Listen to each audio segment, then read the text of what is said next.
উপরওয়ালার দিকে তাকিয়ে বসে আছো যে কখন তিনি তোমার জন্য কিছু করবেন, কিন্তু তিনি হয়তো বা তোমার অপেক্ষায় বসে আছে যে কখন তুমি শুরু করবে। যখন স্বয়ং উপরওয়ালা তোমার জন্য পরিকল্পনা করবে, তখন হাজারো মানুষের হিংসা শত চেষ্টার পরেও ব্যর্থ প্রমাণ হবে। তাই বিশ্বাস রাখো নিজের উপরে এবং উপরওয়ালার উপরে।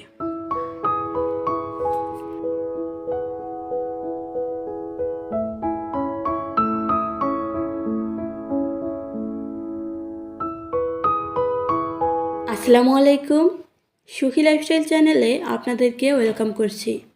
কাছে এবং দূরে, দেশে বা দেশের বাহিরে যে যেখান থেকে আমার এই ভিডিওটা দেখতেছেন, আশা করছি আল্লাহর রহমতে সবাই অনেক ভালো আছেন। আলহামদুলিল্লাহ, আল্লাহর রহমতে আমরাও অনেক ভালো আছি। এখানে আলু গ্রেট করে নিলাম আলু ভাজি করার জন্য। তবে আলুটাকে যদি কিছুক্ষণ ভিজিয়ে রাখা যায় তাহলে আমার মনে হয় আলু ভাজিটা দেখতে একটু সুন্দরই হয়। তো সেই আলু ভাজিটাকে সুন্দরী করার জন্য একটু ভিজিয়ে রাখলাম। ফ্রোজেন পেঁয়াজ দিয়ে দিচ্ছি। এই ফ্রোজেন পেঁয়াজ সম্পর্কে অনেকেরই কমেন্ট থাকে, তো তাদের প্রশ্নের উত্তরই দিচ্ছি। আমি কিন্তু পেঁয়াজ ডিপ ফ্রিজে সংরক্ষণ করি, অর্থাৎ আমি একবারে 1 কেজি পেঁয়াজ কেটে নেই আর এরপরে ডিপ ফ্রিজে রেখে দিই। যখন যা প্রয়োজন পড়ে তা কিন্তু আমি বের করে নিই খুব সহজেই। আর কিভাবে বের করি সেটা না হয় বিস্তারিত অন্য ভিডিওতে শেয়ার করব। কিভাবে সংরক্ষণ করি বা কিভাবে ইউজ করি সেই সব সম্পর্কে পরবর্তী ভিডিওতে জানাবো, বা যেদিন পেঁয়াজ কেটে রাখবো ফ্রিজে ঠিক সেদিন, আসলে বলতে পারছি না। তো আলু ভাজির সাথে রুটি খেতে তো বেশ ভালো লাগে, তবে রুটি বেলাবেলি ঝামেলায় আর যায়নি, কারণ রুটি আমি যদি বেলতে যাই সাথে আমার ছেলেকেও রুটি বেলতে হবে। তো এই কষ্টের কারণে আর রুটি বানাতে ইচ্ছা করে না, যার কারণে গোলা রুটি বানিয়ে নিয়েছি। আমার ছেলে গোলা রুটি খুবই পছন্দ করে, তবে সেটা ডিম দিয়ে, আর এই জন্যই মূলত আমি রুটিটা বানাই। আমার ছেলে যেহেতু ডিমটা খেতে চায় না অন্য কোনোভাবে, তো রুটি যদি আমি তাকে দুটো বানিয়ে দেই আর সেখানে যদি একটা ডিম দিয়ে দেই তাহলে দেখা যাবে ডিমটাও খাওয়া হয়ে যাচ্ছে আর রুটিটাও খাওয়া হয়ে যাচ্ছে।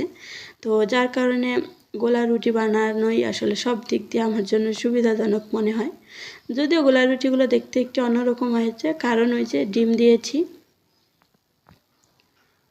তো আজকে হচ্ছে দুটো বেডেরই বেডশিট চেঞ্জ করে নেব, কারণ বেশ কিছুদিন হয়েছে বেডশিটগুলো পাতানোর, বেশ ময়লা হয়ে গিয়েছে। তো ভাবলাম যে আজকে চেঞ্জ করে নেই। তবে যখন ভিডিও করছিলাম তখন কিন্তু ছেলে অনেক পরিমাণে বিরক্ত করছিল, যার কারণে সব রকমের ক্লিপ নিতে পারিনি। কিছুটা ওই অফ ক্যামেরায় বলতে পারেন কাজগুলো করে নিয়েছি।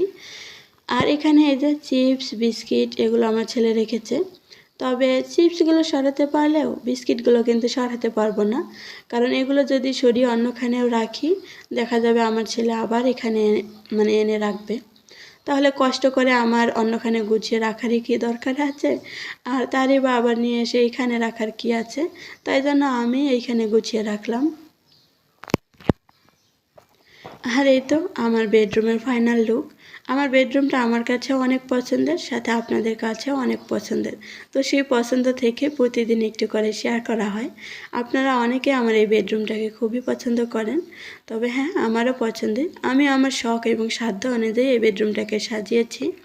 সাথে আমার পুরো বাসায় আপনারা অনেক বেশি পছন্দ করেন। বিশেষ করে আমার নাকি এই ফ্ল্যাটটা অনেক সুন্দর হয়েছে, ফ্ল্যাটটা সাজানোও সুন্দর হয়েছে। প্রত্যেকটা ভিডিওতেই আপনারা কমেন্ট করেন, তো আমারও খুবই ভালো লাগে। ভালো লাগা থেকে আমি এভাবে সাজিয়েছি, সেই সাথে আপনাদেরও যে ভালো লাগে, তো সব কিছু মিলিয়ে কিন্তু ভালো লাগাটা দ্বিগুণ হয়ে যায়, তাই না? তো অফ ক্যামেরায় এই বিছানার বেডশিটটাও চেঞ্জ করে নিয়েছি। এখন বেডশিট দুটো ধুতে দেব। সাথে এই বিছানায় কিন্তু কেউ থাকে না, যার কারণে ছোট্ট কম্বলটা রেখে দিলাম ছেলের। তো ছেলে যদিও এটা গায়ে দেয় না, তারপরেও এটা কিন্তু রাখতে দেয় না আলমারিতে। এটা আলমারিতে রাখলেই সে বের করে নেবে, আর অন্য সময় যখন বাইরে থাকে তখন কিন্তু সে আর গায়ে দেয় না, কিন্তু তারপরেও বাইরে রাখতে হবে, এই আর কি। আমার বাসার চারিদিকে কনস্ট্রাকশনের কাজ চলে, তো যার কারণে অনেক ধরনের নয়েজ থাকে ভিডিওতে। দিনের বেলা ভয়েস দেওয়া ছাড়া রাতের বেলা খুব একটা সময় সুযোগ হয়ে ওঠে না।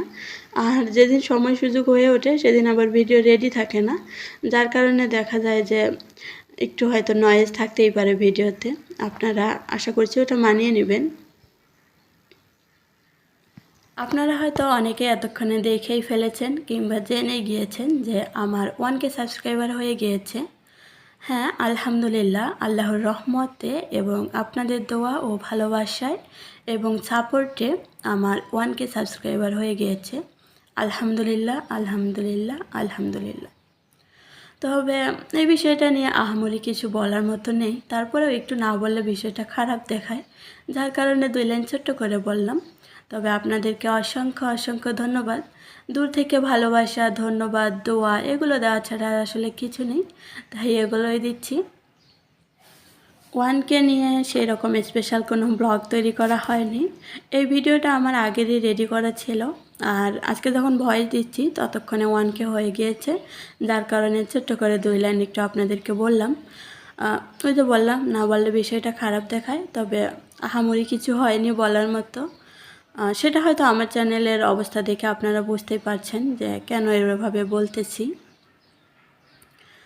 তো যাই হোক, যাই হয়েছে তাতেই আলহামদুলিল্লাহ। আর এই তো টেবিলটাও মোটামুটি একটু ক্লিন করে নিয়েছি।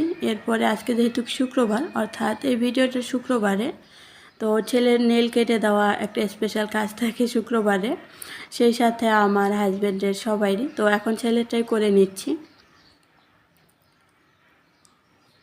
তবে একটা মজার বিষয় কি জানেন? জানি না এটা মজার বিষয় কি না, তবে আমি কিন্তু মজা হিসেবে নিয়েছি, কারণ এটা যদি অন্যভাবে নেই তাহলে কষ্টটা আমারই হবে, আর যদি মজা হিসেবে নেই তাহলে দেখা যাবে মজাই লাগবে। কি মজা বলেন তো? প্রায় 6 দিন লেগেছে আমার 10টা সাবস্ক্রাইবার হতে। এর আগেও অনেক আপুদেরকে ভিডিওতে বলতে শুনেছি যে তাদের যখন 1K হতে যাবে বা হওয়ার সময় সাবস্ক্রাইব শুধু কেটেই যায়। তো বিষয়টাকে আমি সেরকমভাবে আগে নেইনি বা বুঝেও নি। তবে আমি কিন্তু আমার থেকে খুব ভালো করে জিনিসটা বুঝলাম যে সবাই আসলে সমান হয় না, সব মানুষই সমান হয় না। আমার প্রতিদিনে না হলেও 7-8-10টা সাবস্ক্রাইবার হয়, কিন্তু যখনই 990 পার হয়েছে তখনই 2টো বাড়ে তো একটা কমে, আবার একটা বাড়ে তো 2টো কমে। তো কী আর বলবো, যারা আনসাবস্ক্রাইবার করেছেন অবশ্যই তারা ভালো করেছেন, কারণ দুষ্ট গরুর চেয়ে শূন্য গোয়াল অনেক ভালো, এটা তো আমরা সবাই জানি। এবার আবার অনেকে বলবেন আপু সাবস্ক্রাইবার হয়তো ইউটিউব থেকে কেটে নিয়েছে, আনসাবস্ক্রাইব করেনি কেউ। তো আমি যেহেতু ইউটিউবে বেশ অনেক দিন ধরে কাজ করছি, তো এটা সম্পর্কে আমি কিন্তু খুব ভালো করে জানি যে কখন সাবস্ক্রাইব কেটে নেয় বা কখন কেটে যায়, এই বিষয়গুলো জানি। তবে এটা আমি নিশ্চিত যে যারা হিংসা বলবো না কি বলবো আসলে বুঝি না, তারা হচ্ছে আনসাবস্ক্রাইব করেছে, যার কারণে সাবস্ক্রাইব কেটে নিয়েছে, কারণ এরকমটা আগে কখনো হয়নি। আর এর আগেও আমি অনেক আপুদেরকে ভিডিওতে বলতে শুনেছি, যার কারণে কী আর বলবো। তবে আমি বিষয়টাকে কিন্তু মজা হিসেবেই নিয়েছি। যতই যে হিংসামো করুক না কেন, যদি উপরওয়ালা চায় তাহলে কিন্তু সে কিছুই করতে পারবে না। সে হয়তো সে না, তারা হয়তো আনসাবস্ক্রাইব করে আমার কয়েকদিন সময় লাগিয়েছে, প্রায় 5-6 দিন। তো 5-6 দিন পরে হোক বা 5-6 দিন আগে হোক, জিনিসটা কিন্তু আমার হয়েই যাবে বা হয়ে যেত। সে বিষয়টা হয়তো তারা বুঝেনি বা বুঝে না হয়তো। তো যাই হোক, এই দেখেন তথ্য মেলা, আমি কিন্তু এই প্রথমবার তথ্য মেলা দেখেছি। দুপুরে রান্নাবান্না খাওয়া দাওয়া শেষ করে পার্কে এসেছি, আর পার্কে এসে দেখি পার্কের ভিতরে তথ্য মেলা হচ্ছে। যদিও প্রথমে মেলার আভাস দেখে বেশ খুশি ছিলাম, ভাবছিলাম মেলা বসেছে। এই সময় আবার অনেক কিছু ভেবেছিলাম যে মেলা বসেছে, এটা তো জানতাম না, টাকা তো বেশি করে নিয়ে আসিনি, কি কিনবো কি না কিনবো। তো যাই হোক, যা আছে তাই দিয়ে যা কেনা যায় তাই কিনবো, এই ভেবে মেলার কাছে এসে দেখি ওখানে তথ্য মেলা লেখা। বেশ আগ্রহ নিয়ে মেলার ভিতরে ঢুকলাম। এরপরে দেখি ওখানে আমার কেনার মতো কিছু নেই। তো যাই হোক, তথ্য মেলা সম্পর্কে আর কিছু না বলি। এই তো ছেলে এখানে বেলুন ফোটাচ্ছে, তো ছেলের কাজ করছে, আর সাথে দেখেন এখানে কি করছে, বলতেছে আম্মু আমাদের গাছে তো ফুল ধরে না, চলো এখান থেকে ফুল ছিঁড়ে আমাদের গাছে লাগিয়ে দেব। তো আপনাদের যাদের গাছে ফুল ধরে না তারা চাইলে কিন্তু এই আইডিয়াটা কাজে লাগাতে পারেন। তো ছেলে ফুল ছিঁড়ে দিচ্ছে, এগুলো গাছে গিয়ে লাগাবে আর আমাকে ভালো করে রাখতে বলছে। তো আমি ভালো করে রেখে দিলাম। আর এই পার্কের মধ্যে টুকটাক অনেক কিছুরই দোকান বসে। আমার অনেক আগের একটা ভিডিওতে বিস্তারিত আছে, তবে ইনশাল্লাহ আমার নেক্সট কোনো ভিডিওতে আবার বিস্তারিত শেয়ার করব। তো বকবক করতে করতে ভিডিও শেষ পর্যায়ে চলে এসেছি। আপনাদের সুস্থতা কামনা করে এবং পরবর্তী ভিডিও দেখার আমন্ত্রণ জানিয়ে আজকের মতো এখান থেকে বিদায় নিয়ে নিচ্ছি। আল্লাহ হাফেজ।